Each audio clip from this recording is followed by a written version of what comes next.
las condiciones socioeconómicas del cliente de turno. En el proceso él pues definió o dio todo un repertorio formal bien rico, bien interesante y que además evocan reiteradamente aquellos precedentes que llegaron a definir la arquitectura de Wright. Vuelvo a citar a Henry Hobson Richardson.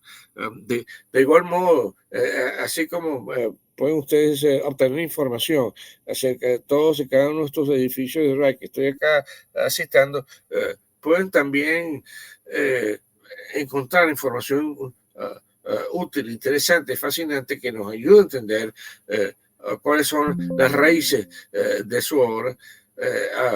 En álbumes de Henry Hobson Richardson, tanto compendios como también análisis particulares de algunos de sus edificios. El arco, que además vemos en Chicago, en obras ya de otro calibre, deriva o tiene su origen o principio en Henry Hobson Richardson y su arquitectura neorrománica. Bueno, no nos metamos en ese pastel porque si no, no vamos a salir nunca de esto. Evidentemente, la casa Thomas o Dana, en este caso de Springfield 1912, buena muestra de esta línea, esta serie de clientes de Wright. Pero yo prefiero y les sugiero en ese caso que no se embarquen en proyectos tan enrevesados, saturados, por supuesto, de muy atractivos detalles, cualquiera que fueran sus orígenes, por supuesto, como la casa Dana de Springfield, Illinois, aquí en 1902. Este es un magnífico ejemplo y una buena sugerencia también. La casa Hertley de 1902 en Oak Park, también no muy distante, por cierto, de su casa estudio. Noten la resolución de la fachada y cómo él emplea los ladrillos de modo tal que se acentúe la horizontalidad, en este caso mitigando un poco la inoportuna altura, quizás así lo consideraría, de la estructura. Esta casa es verdaderamente interesante. Además tiene las áreas íntimas en la planta baja, las áreas sociales y de servicio en la planta alta, solución un poco inesperada, inusual, pero al ustedes analizar las plantas se darán cuenta con cómo esto está bien entendido, bien articulado o bien resuelto.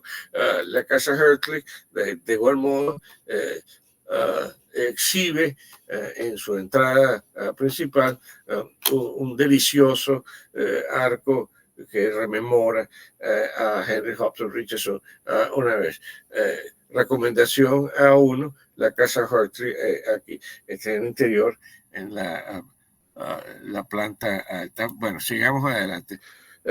Bueno, también mucho se ha dicho sobre las intempestivas salidas de Wright al acometer proyectos ya no exclusivamente domésticos, como es la mayoría, sino todas las obras que hasta ahora hemos visto. Cuando en el año 1904 se le solicita el proyecto para un templo, el templo unitario. Él pertenecía a esta religión, aunque él siempre confesaba que su verdadera religión era la arquitectura. En cualquier caso, mucho se ha dicho sobre el empleo del concreto armado exhibido a la vista en la arquitectura, atribuyéndole a los hermanos Perret esa innovación. Pero yo afirmaría que eso no es del todo correcto, ya que Wright acá en el Templo de Unidad lo hace por primera vez, lo utiliza por primera vez. Por supuesto, la austeridad, la severidad de esa decisión es notable. Rápidamente Entonces veamos aquí la imagen. Bueno, este es un edificio de una estereometría muy particular, constituido por dos elementos. Una sala de reuniones de usos múltiples en un extremo, y en el otro el templo en sí, donde las actividades de carácter religioso y no, acá no exclusivamente se llevan a cabo interconectados por un vestíbulo intermedio, y los accesos pues son un poquito rebuscados, si se quiere, no del todo advertibles. Eso es algo que en Wright también mucho sucede. Sugiriendo o forzando a una, como la llamaría Le Corbusier, promenade arquitectónica, forzando a hacer un recorrido, por lo tanto, un reconocimiento, experimentando a cabalidad el edificio. Bueno, ahí tienen ustedes el templo. ¿A quién se le ocurre? En el año 1904 plantearon un edificio eclesiástico en estos términos. Casualmente, este edificio reemplazó a una estructura que se quemó. Para cruzar la calle, en paralelo construían también otra iglesia u otro templo neogótico.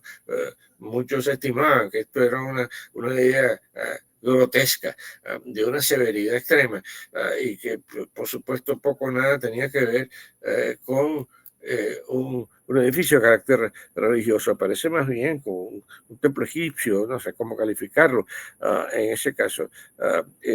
La ornamentación limitada a estos pilares acá, en sus propios y muy personales términos, por supuesto, como ya lo observaríamos. Hermosa gráfica del interior y, por supuesto, eh, la, el espacio en sí. Ven la entrada estrecha, y por detrás, no por delante. Wright era un arquitecto bastante locuaz, no enteramente entendido, pero sí definitivamente genial. Luz e iluminación sanitaria.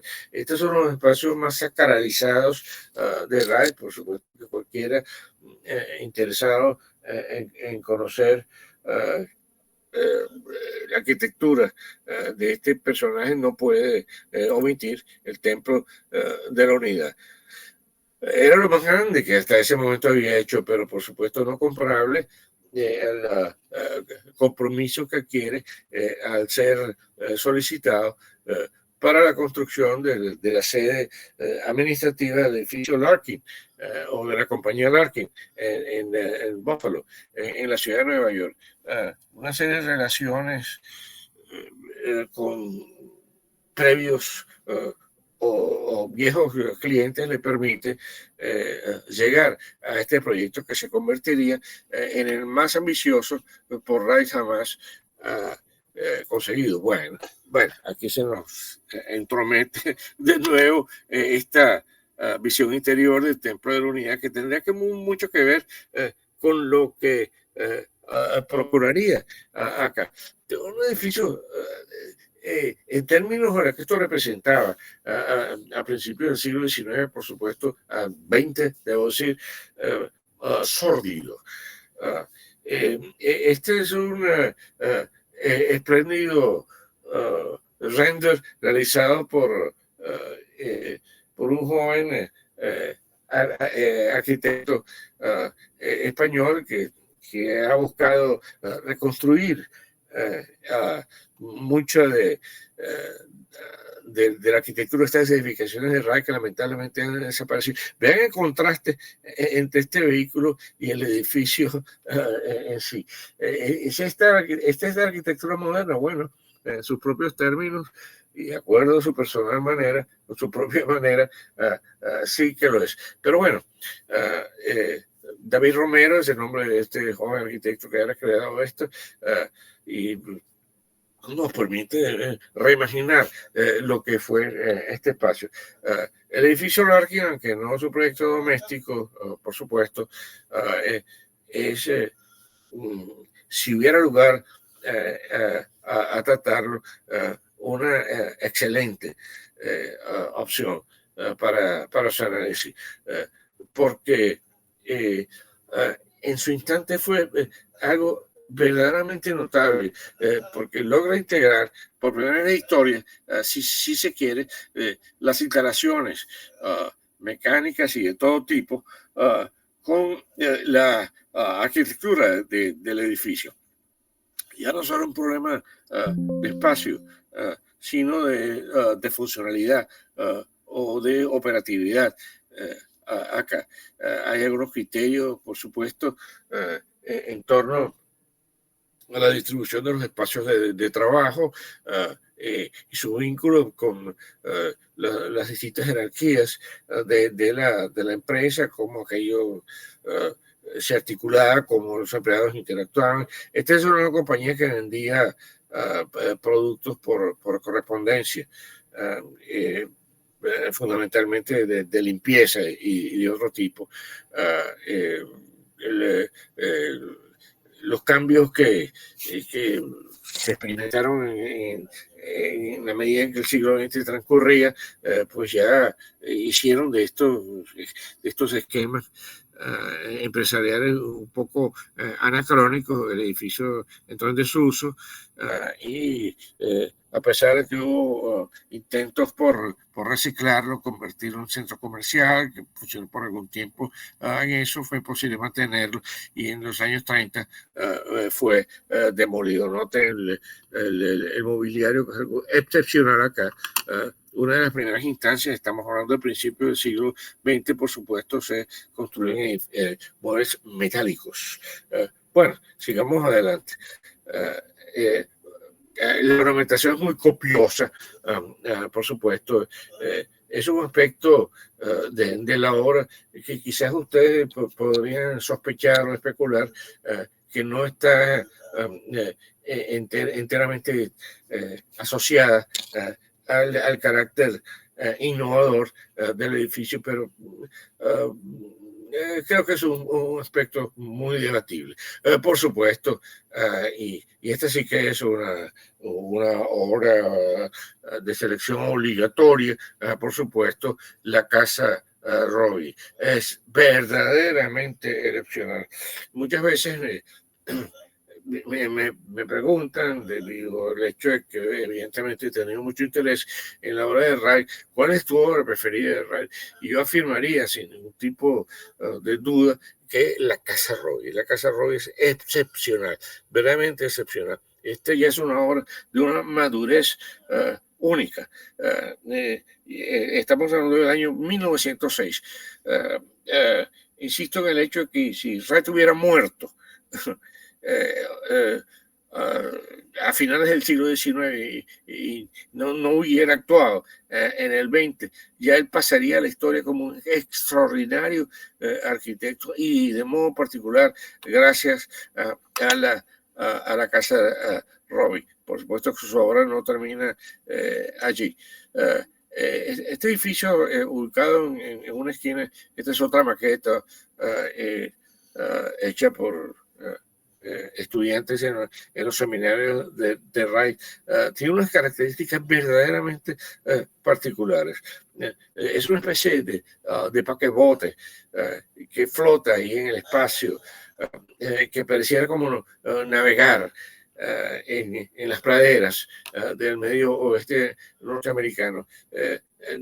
A diferencia de las casas en los suburbios, donde había mucho más serenidad, mucha más intimidad y no mucha gente deambulando a sus alrededores. La Casa Robbie está en un sitio bastante público, está en Chicago. De hecho, hoy en día pertenece a la Universidad de Chicago, quien la preserva como un monumento. El edificio aparece anclado en ese punto a través de varias chimeneas que allí lo sostienen y en alguna medida lo detienen. La similitud o la comparación entre un bote y una casa no se limita a ello, porque de hecho los pronunciados cantilíveres que aquí se utilizaron fueron solamente posibles de lograr utilizando fragmentos o restos de barcos.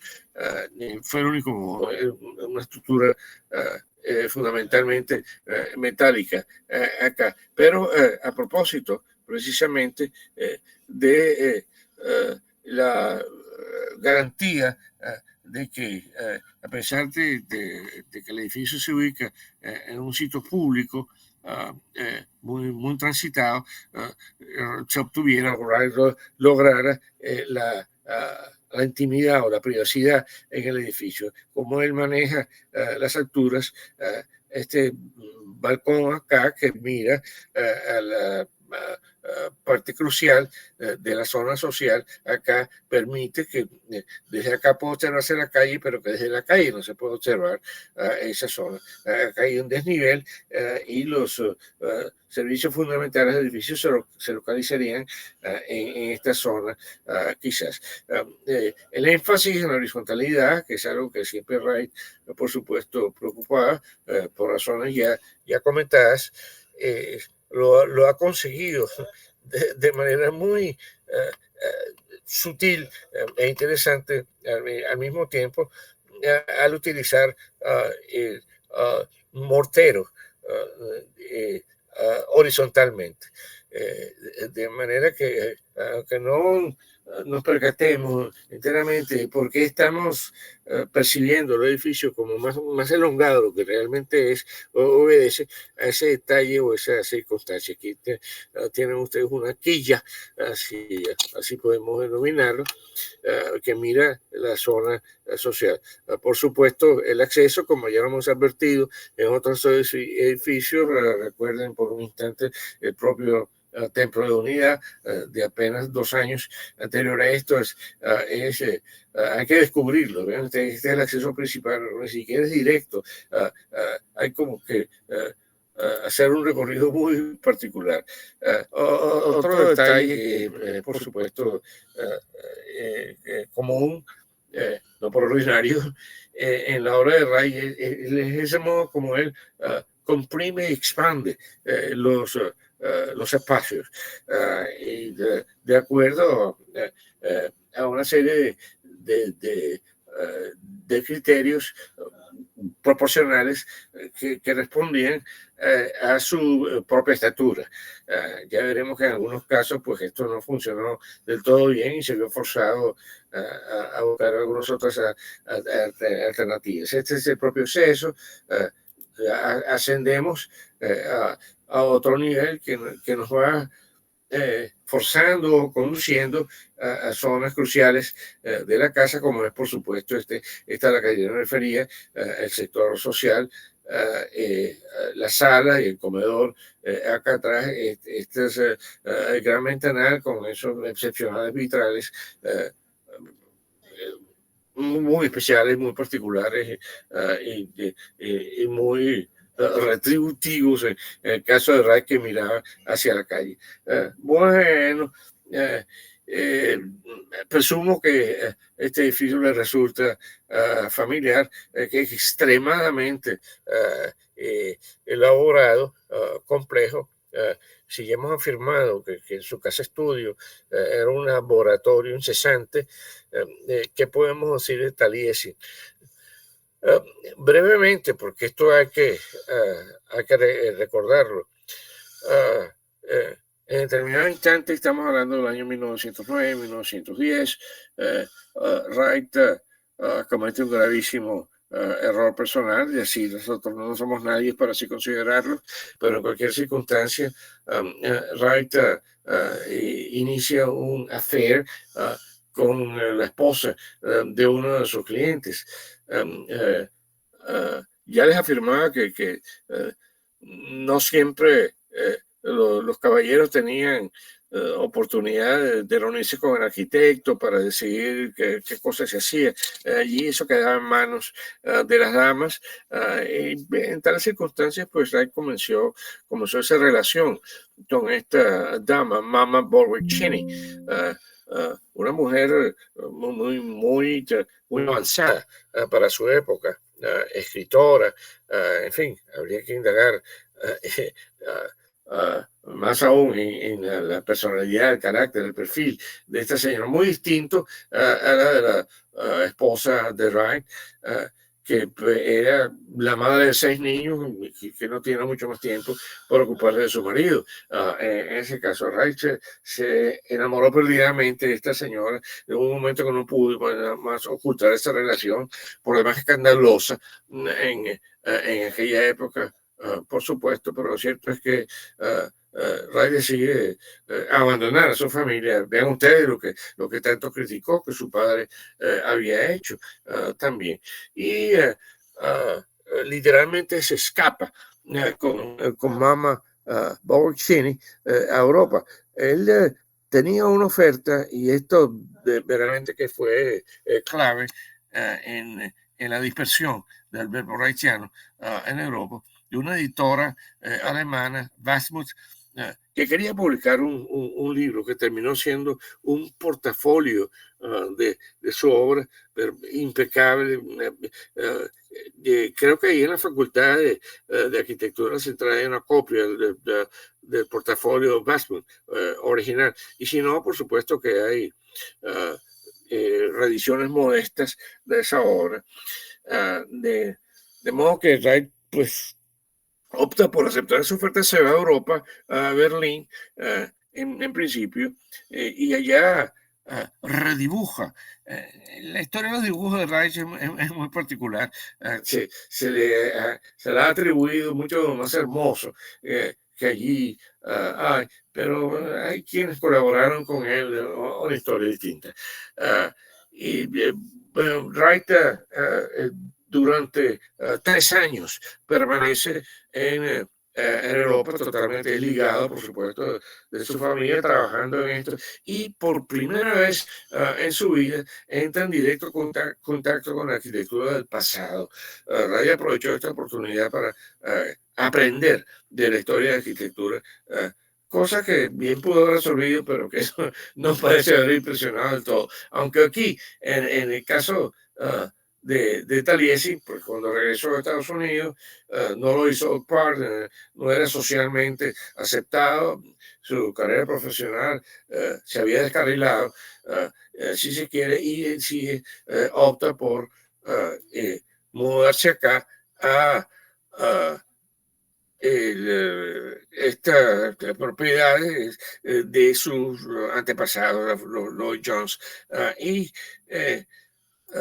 claro, el ámbito y las circunstancias eran muy distintas, y esto como que meritaba otra respuesta. Yo estimo que Reich se ve aquí un poco impresionado por las grandes villas italianas que había conocido. ah, pero por supuesto que interpreta y manipula esas influencias a su propio modo y manera. Esto es extremadamente complejo, por supuesto, y ah, eh, tal como en el pasado también lo había hecho, pues aquí él eh, pues se da sus propias licencias y eh, eh, pues resolvía el conjunto por laberíntico que pudiera interpretarse a su propia manera. Hoy en día, pues, se conserva impecables condiciones. Vean algunas imágenes, estas son las condiciones actuales ah, de Taliesin, que pasó a ser eventualmente Taliesin Este, al construirse Taliesin Oeste en Arizona. La fluidez del espacio, la interrelación de las distintas partes y componentes del edificio es algo notable acá. Pues yo creo que acá en Taliesin, pues hubo una historia muy trágica eh, que probablemente ustedes muy bien conocen, una tragedia, eh, eh, puesto que en una de esas ausencias de Wright, porque él estaba involucrado en un ambicioso proyecto y muy particular que ahora procederemos a reconocer aquí, los jardines Midway. Se le comunica, se iba la semana entera y regresaba los fines de semana acá a Taliesin, pues un mayordomo enloquecido cerró todas las ventanas y puertas de la casa, que como ustedes pueden observar, porque eran muchas, dejó solamente una abierta, prendió fuego al edificio, de manera que los que allí se encontraban se vieron forzados a salir allí. Mama Bowichin, entre ellos, 2 hijos, unos amiguitos, parte de la servidumbre acá, y los masacró todos con un hacha, los descuartizó. Una tragedia increíblemente sangrienta, que por supuesto dejó una marca en Reich. Muchos pues afirmaban que este era el castigo de Dios por sus pecaminosos pecados acá. Y bueno, esto desencadenó otros avatares en Reich que nos llevaría mucho tiempo el discutir a plenitud acá. Pero con esto lo que afirmo es que Taliesin, que quemó, quedó prácticamente reducido a cenizas, forzó a Ray a reconstruirlo en otros términos progresivamente. Bueno, sigamos adelante. José Luis, ¿me permites una sugerencia?